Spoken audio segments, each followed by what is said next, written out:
Oh man, now we're getting to the core of the dark side. You can look at everything I said before and say, yeah, but Tombatal, this is just nitpicking. And to a fault, you're right. But don't worry, I saved the best for last. The big complaints that are really going to make your decision to play it, or it might just break it. Only 2 skill bars? What the fuck? Okay, developers at BioWare. This is something that immediately needs to be changed.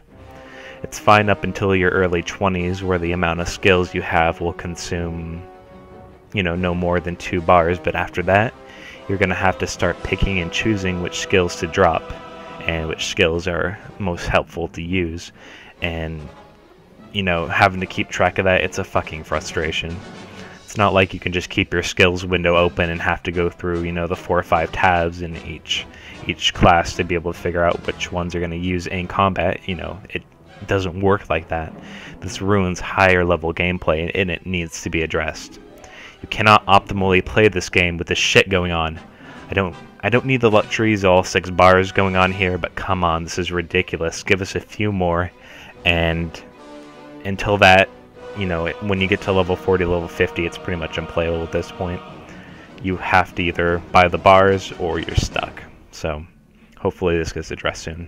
I don't even. It's broken! Could you even imagine how hard it would be to raid with this?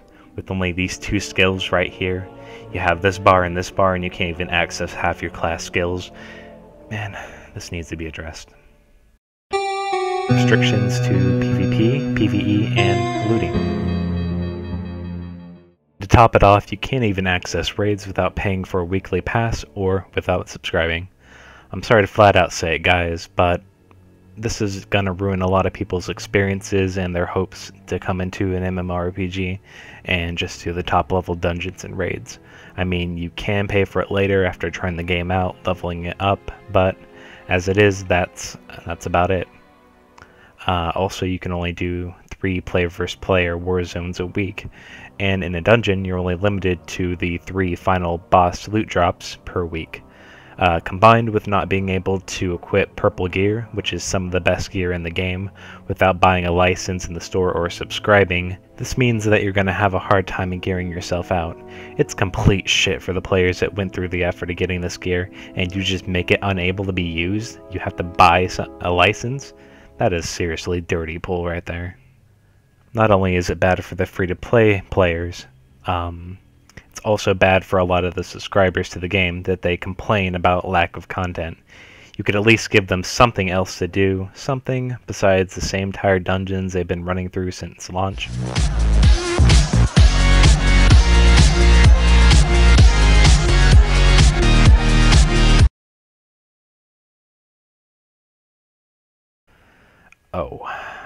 Oh you.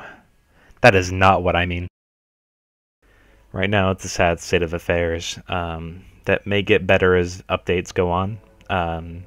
However, good news is if you're a casual gamer, you're not going to even notice this. In other words, if you came into the Old Republic for the PvP competition or to be a loot whore, then prepare for some severe disappointment. Last but not least, the legacy system is bullshit for free-to-play members. Repeat, bullshit. If you are not in the know, Legacy is a system that ties your characters together. It's kind of like a family tree. You can have one character be the family member of another, or you can have a Jedi be the hated enemy of your bounty hunter. It's a neat little feature that makes your alts feel connected to the story of your main character. But the real beauty is the unlocking system. Your legacy has levels, and as you go up, you can use these levels in your goal to unlock extra fun things to pass on to your alts, such as rocket boosters for speed before your mount, and you can even get like a neat ship unlock, things like that. You can also get things that make your alt leveling easier, like increase XP. However, being a free-to-play character means that your legacy XP is reduced, making it harder to get these features. All the criticism that I've addressed earlier, only 2 characters on the account, money limitations, the legacy leveling, and having to save all your cash on your mounts, means you'll probably never get to experience much of it at all.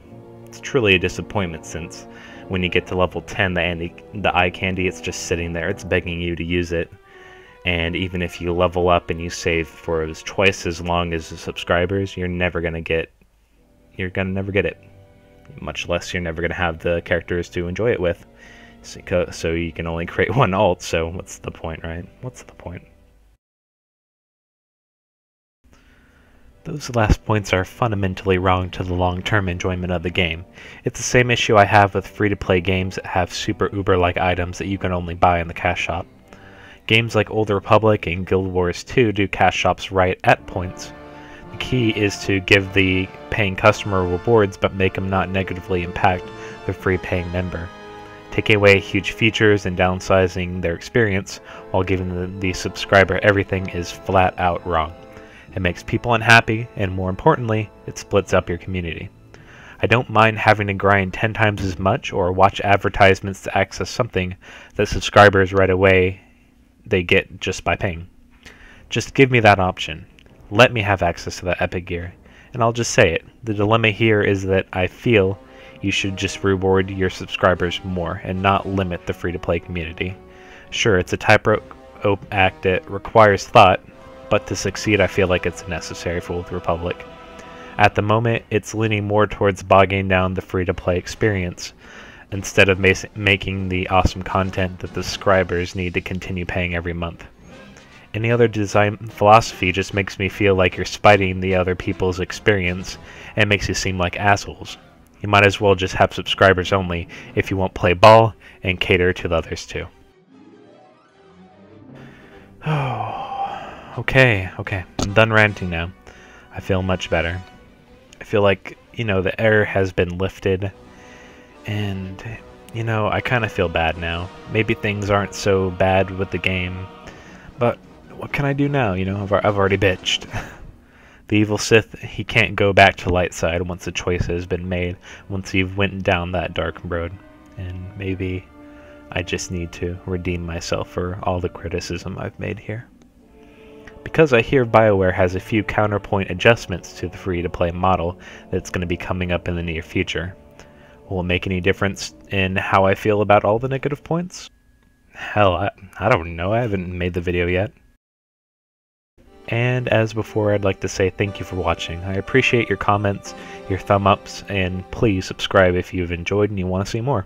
Stay tuned for the final part, Redemption.